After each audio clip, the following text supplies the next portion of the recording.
أعوذ بالله من الشيطان الرجيم. بسم الله الرحمن الرحيم. اللهم صل على محمد وعلى آل محمد كما صليت على إبراهيم وعلى آل إبراهيم إنك حميد مجيد. اللهم بارك على محمد وعلى آل محمد كما باركت على إبراهيم وعلى آل إبراهيم إنك حميد مجيد.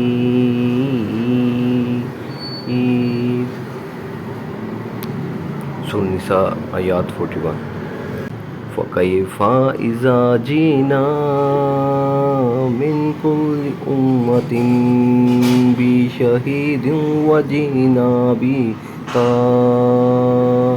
عَلَى هَؤُلَاءِ شَهِيدٌ. بس کیا حال ہوگا جس وقت کہ ہر امت میں سے ایک گواہ ہم لائیں گے اور آپ کو ان لوگوں پر گواہ بنا کر لائیں گے. آیات 42. یومئذ یود الذین کفروا وعصوا الرسول لو تسوی بهم الارض ولا یکتمون اللہ حدیث. جس روز کافر اور رسول کے نافرمان آرزو کریں گے کہ کاش انہیں زمین کے ساتھ ہموار کر دیا جاتا اور اللہ تعالیٰ سے کوئی بات نہ چھپا سکیں گے. یعنی ہر دور کا پیغمبر اپنے دور کے لوگوں پر اللہ کی عدالت میں گواہی دے گا کہ زندگی کا وہ سیدھا راستہ اور فکر و عمل کا وہ صحیح طریق جس کی تعلیم آپ نے مجھے دی تھی اسے میں نے ان لوگوں تک پہنچا دیا تھا. پھر یہی شہادت محمد صلی اللہ علیہ وآلہ وسلم اپنے دور کے لوگوں پر دیں گے. اور قرآن سے معلوم ہوتا ہے کہ آپ کا دور اور آپ صلی اللہ علیہ وآلہ وسلم بعث کے وقت سے قیامت تک ہے. آیات 43. یا ایھا الذین آمنوا لا تقربوا الصلاۃ وَأَنْتُمْ سُكَارَىٰ حَتَّىٰ تَعْلَمُوا مَا تَقُولُونَ وَلَا جُنُبًا إِلَّا عَابِرِي سَبِيلٍ حَتَّىٰ تَغْتَسِلُوا وَإِن كُنتُم مَّرْضَىٰ أَوْ عَلَىٰ سَفَرٍ أَوْ جَاءَ أَحَدٌ مِّنكُم مِّنَ الْغَائِطِ أَوْ لَمَسْتُمُ النِّسَاءَ فَلَمْ تَجِدُوا مَاءً فَتَيَمَّمُوا صَعِيدًا طيبا فامسحوا بوجوهكم وأيديكم إن الله كان عفوا غفور. اے ایمان والو، جب تم نشے میں مست ہو نماز کے قریب بھی نہ جاؤ جب تک کہ اپنی بات کو سمجھنے نہ لگو، اور جنابت کی حالت میں جب تک کہ غسل نہ کر لو. ہاں، اگر راہ چلتے گزر جانے والے ہو تو اور بات ہے، اور اگر تم بیمار ہو یا سفر میں ہو یا تم میں سے کوئی قضائے حاجت سے آیا ہو یا تم نے عورتوں سے مباشرت کی ہو اور تمہیں پانی نہ ملے تو پاک مٹی کا کسد کرو اور اپنا منہ اور اپنے ہاتھ مل لو. بے شک اللہ تعالیٰ معاف کرنے والا بخشنے والا ہے. یہ شراب کے متعلق دوسرا حکم ہے. پہلا حکم وہ تھا جو سورۃ بقرہ کی آیات 219 میں گزرا ہے. اس میں صرف یہ ظاہر کر کے چھوڑ دیا گیا تھا کہ شراب بری چیز ہے، اللہ کو پسند نہیں. چنانچہ مسلمانوں میں سے ایک گروہ اس کے بعد ہی شراب سے پرہیز کرنے لگا تھا، مگر بہت سے لوگ اسے بدستور استعمال کرتے رہے تھے حتیٰ کہ بسا اوقات نشے کی حالت ہی میں نماز پڑھنے کھڑے ہو جاتے تھے اور کچھ کا کچھ پڑھ جاتے تھے۔ غالباً 4 ہجری کی ابتدا میں یہ دوسرا حکم آیا اور نشے میں نماز پڑھنے کی ممانعت کر دی گئی۔ اس کا اثر یہ ہوا کہ لوگوں نے اپنے شراب پینے کے اوقات بدل دیے اور ایسے اوقات میں شراب پینی چھوڑ دی جن میں یہ اندیشہ ہوتا کہ کہیں نشے کی حالت میں نماز کا وقت نہ آ جائے۔ اس کے کچھ مدت بعد شراب کی قطعی حرمت کا وہ حکم آیا جو سورۃ المائدہ کی آیات 90-91 میں ہے۔ یہ بات بھی ذہن نشین کر لینی چاہیے کہ آیات میں سکر یعنی نشے کا لفظ ہے، اس لیے یہ حکم صرف شراب کے لیے خاص نہ تھا بلکہ ہر نشہ آور چیز کے لیے عام تھا، اور اب بھی اس کا حکم باقی ہے۔ اگرچہ نشہ آور اشیاء کا استعمال بجائے خود حرام ہے، لیکن نشے کی حالت میں نماز پڑھنا دوہرا اور عظیم ترین گناہ ہے۔ اسی بنا پر نبی اکرم صلی اللہ علیہ وآلہ وسلم نے ہدایت فرمائی ہے کہ جب کسی شخص پر نیند کا غلبہ ہو رہا ہو اور وہ نماز پڑھنے میں بار بار اونگ جاتا ہو تو اسے نماز چھوڑ کر سو جانا چاہیے۔ بعض لوگ اس آیات سے استدلال کرتے ہیں کہ جو شخص نماز کی عربی عبارت کا مطلب نہیں سمجھتا اس کی نماز نہیں ہوتی، لیکن علاوہ اس کے کہ یہ ایک بے جا تشدد ہے، خود قرآن کے الفاظ بھی اس کا ساتھ نہیں دیتے۔ قرآن میں حتیٰ تفقہوا یا حتیٰ تفہموا ما تاکلون نہیں فرمایا ہے بلکہ حتیٰ تعلموا ما تاکلون فرمایا ہے، یعنی نماز میں آدمی کو اتنا ہوش رہنا چاہیے کہ وہ یہ جانے کہ وہ کیا چیز اپنی زبان سے ادا کر رہا ہے۔ ایسا نہ ہو کہ وہ کھڑا تو ہو نماز پڑھنے اور شروع کر دے کوئی غزل، نعوذ باللہ۔ جنابت کے اصل معنی دوری اور بیگانگی کے ہیں، اسی لفظ سے اجنبی نکلا ہے۔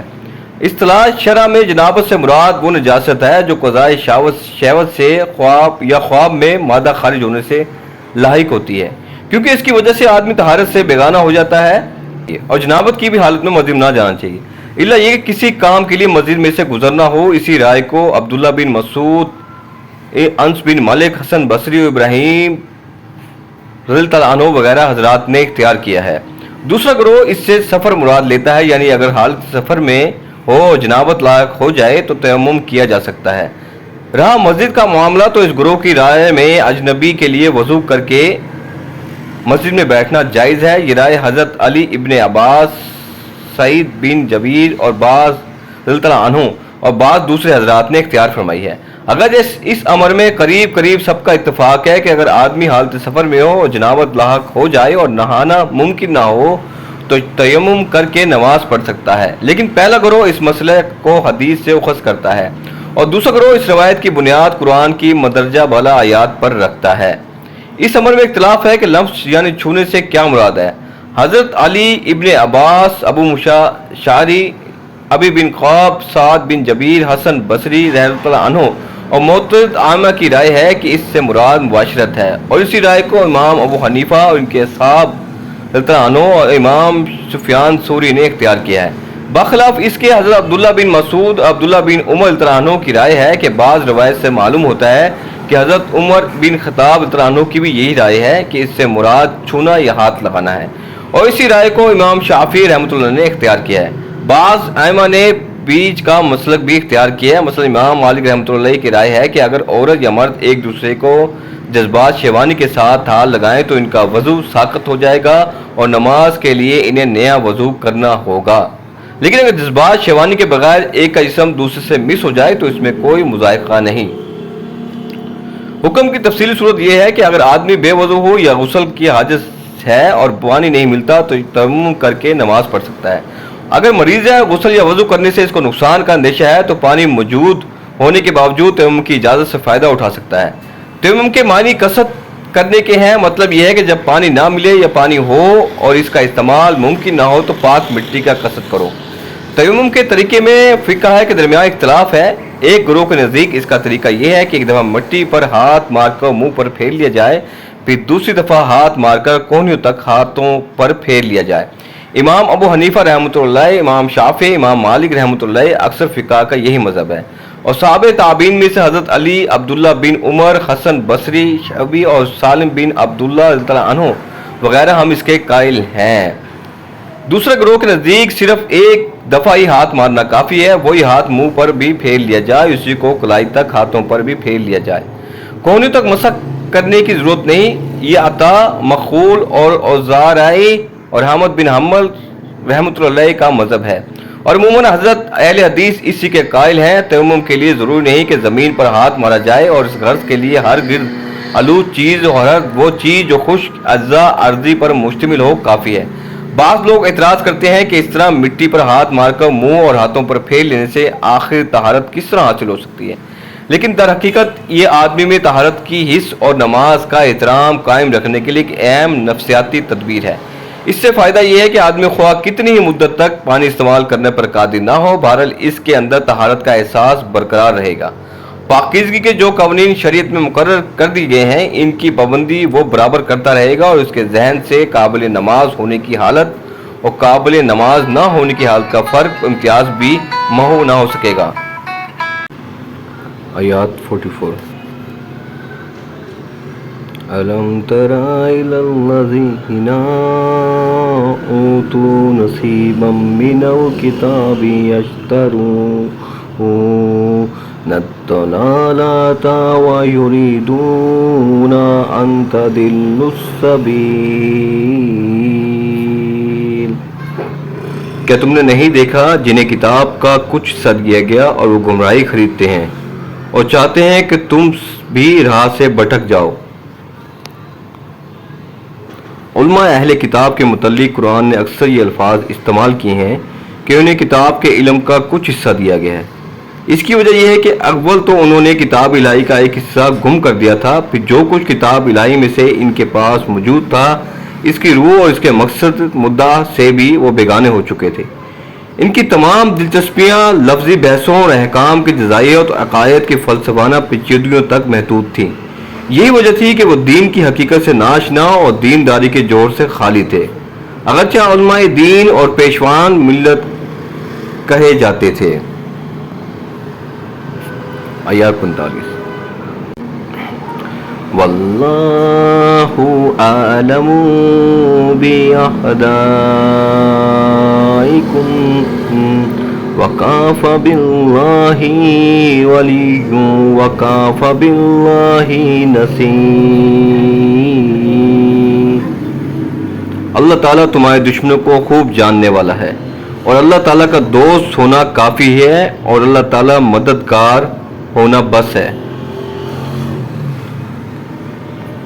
آیات 46 من الذین ہادوا یحرفون الکلم عن مواضعہ ویقولون سمعنا وعصینا واسمع غیر مسمع ورائنا لیا بألسنتہم وطعنا فی الدین وَلَوْ أَنَّهُمْ قَالُوا سَمِعْنَا وَأَطَعْنَا وَاسْمَعْ وَانظُرْنَا لَكَانَ خَيْرًا لَّهُمْ وَأَقْوَمَ وَلَكِنْ لَعَنَهُمُ اللَّهُ بِكُفْرِهِمْ فَلَا يُؤْمِنُونَ إِلَّا قَلِيلًا۔ بعض یہود و کلمات کو ان کی ٹھیک جگہ سے ہیر پھیر کر دیتے ہیں اور کہتے ہیں کہ ہم نے سنا اور نافرمانی کی، اور سن اس کے بغیر کہ تو سنا جائے اور ہماری رعایت کر، لیکن اس کہنے میں اپنی زبان کو پیچ دیتے ہیں اور دین میں تانا دیتے ہیں، اور یہ لوگ کہتے کہ ہم نے سنا اور ہم نے فرمانبرداری کی اور آپ سنیے اور ہمیں دیکھیے، تو یہ ان کے لیے بہت بہتر اور نہایت مناسب تھا، لیکن اللہ تعالیٰ نے ان کے کفر کی وجہ سے انہیں لعنت کی ہے، بس یہ بہت ہی کم ایمان بلاتے ہیں۔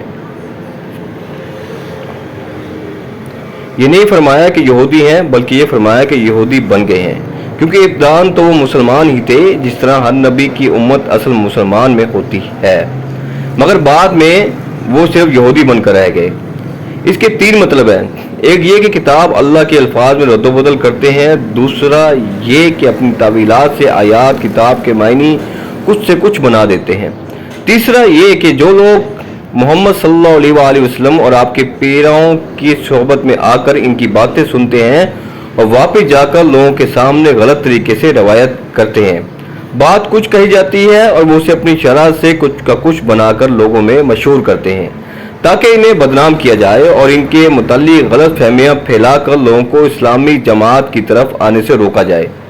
یعنی جب انہیں خدا کے احکام سنائے جاتے ہیں تو زور سے کہتے ہیں کہ سمعنا، ہم نے سن لیا، اور ایسا کہتے ہیں آسینا، ہم نے قبول نہیں کیا، یا اطانا، ہم نے قبول کیا کا تلفظ اس انداز سے زبان کو لچکا دے کر کہتے ہیں کہ آسینا بن جاتا ہے۔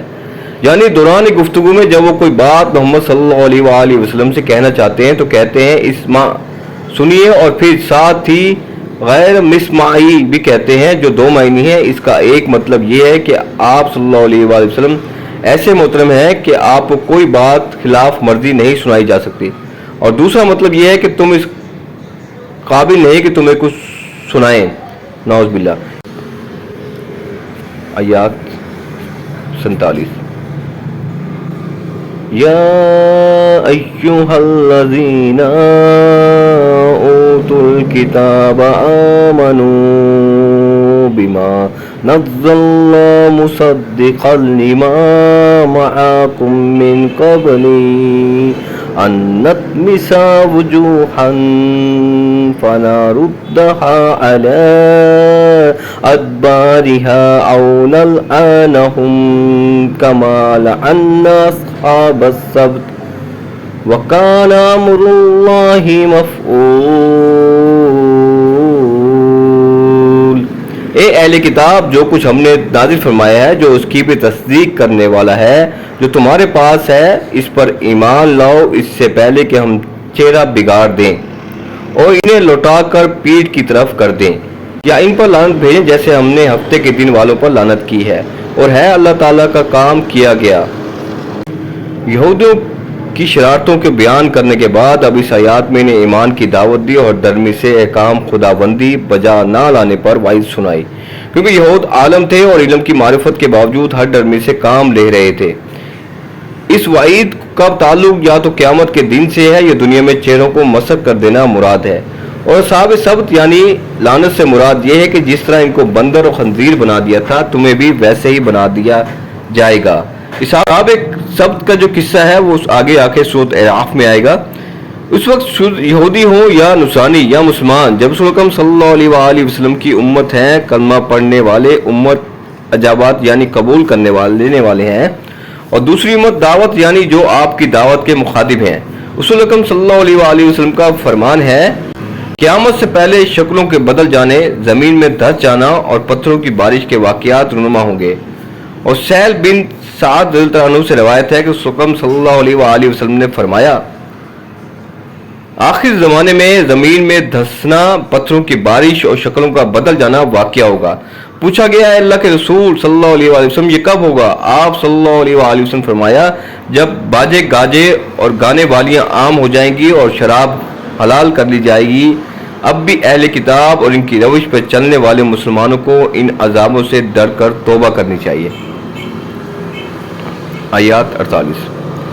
ان اللہ لا یغفر ان یشرک بہ ویغفر ما دون ذلک لمن یشاء ومن یشرک باللہ فقد افتری اثما عظیما۔ یقیناً اللہ تعالیٰ اپنے ساتھ شریک کیے جانے کو نہیں بخشتا اور اس کے سوا جسے چاہے بخش دیتا ہے، اور جو اللہ تعالیٰ کے ساتھ شریک مقرر کرے اس نے بہت بڑا گناہ اور بہتان باندھا۔ یہ اس لیے فرمایا کہ اہل کتاب اگرچہ انبیاء کتب آسمانی کی پیروی کے مدعا تھے مگر شرک میں مبتلا ہو گئے تھے۔ اس کا مطلب یہ ہے کہ آدمی بس شرک نہ کرے باقی دوسرے گناہ دل کھول کر کرتا رہے، بلکہ دراصل اس سے یہ بات ذہن نشین کرانے مقصود ہے کہ شرک جس کو ان لوگوں نے بہت معمولی چیز سمجھ رکھا تھا تمام گناہوں سے بڑا گناہ ہے۔ حتیٰ کہ گناہوں کی معافی تو ممکن ہے مگر یہ ایسا گناہ ہے کہ معاف نہیں کیا جا سکتا۔ علماء یہود شریعت کے جھوٹے احکام تو بڑا اہتمام کرتے تھے بلکہ ان کا سارا وقت ان جزائیت کی ناپ تول ہی میں گزرتا تھا جو ان کے فقہوں نے استنباط کر کے نکالے تھے، مگر شرک ان کی نگاہ میں ایسا ہلکا فعال تھا کہ نہ خود اس سے بچنے کی فکر کرتے تھے، نہ اپنی قوم کو مشرکانہ خیالات اور اعمال سے بچانے کی کوشش کرتے تھے، اور نہ مشرکین کی دوستی اور حمایت ہی میں انہیں کوئی مذائقہ نظر آتا تھا۔ آیات 49 أَلَمْ تَرَ إِلَى الَّذِينَ يُزَكُّونَ أَنفُسَهُم بَلِ اللَّهُ يُزَكِّي مَن يَشَاءُ وَلَا يُظْلَمُونَ فَتِيلًا۔ کیا آپ نے انہیں نہیں دیکھا جو اپنی پاکیزگی اور ستائش خود کرتے ہیں، بلکہ اللہ تعالیٰ جسے چاہے پاکیزہ کرتا ہے، کسی پر ایک دھاگے کے برابر ظلم نہ کیا جائے گا۔ آیات 50 انظر کیف یفترون علی اللہ الکذب وکفی بہ اثما مبین۔ دیکھو یہ لوگ اللہ تعالیٰ پر کس طرح جھوٹ باندھتے ہیں، اور یہ حرکت شرعی گناہ ہونے کے لیے کافی ہے۔ جزاک اللہ۔ الطاف سے دعا ہے جو یاد تلاوت، ترجمہ و تفسیر پڑھی ہے، اس کے پڑھنے میں جو کوتاہی ہو معاف فرما دے، اور اس کو صحیح طرح ادا کرنے کی توفیق عطا فرما، اور اسے اپنی بارگاہ الہی میں قبول فرما۔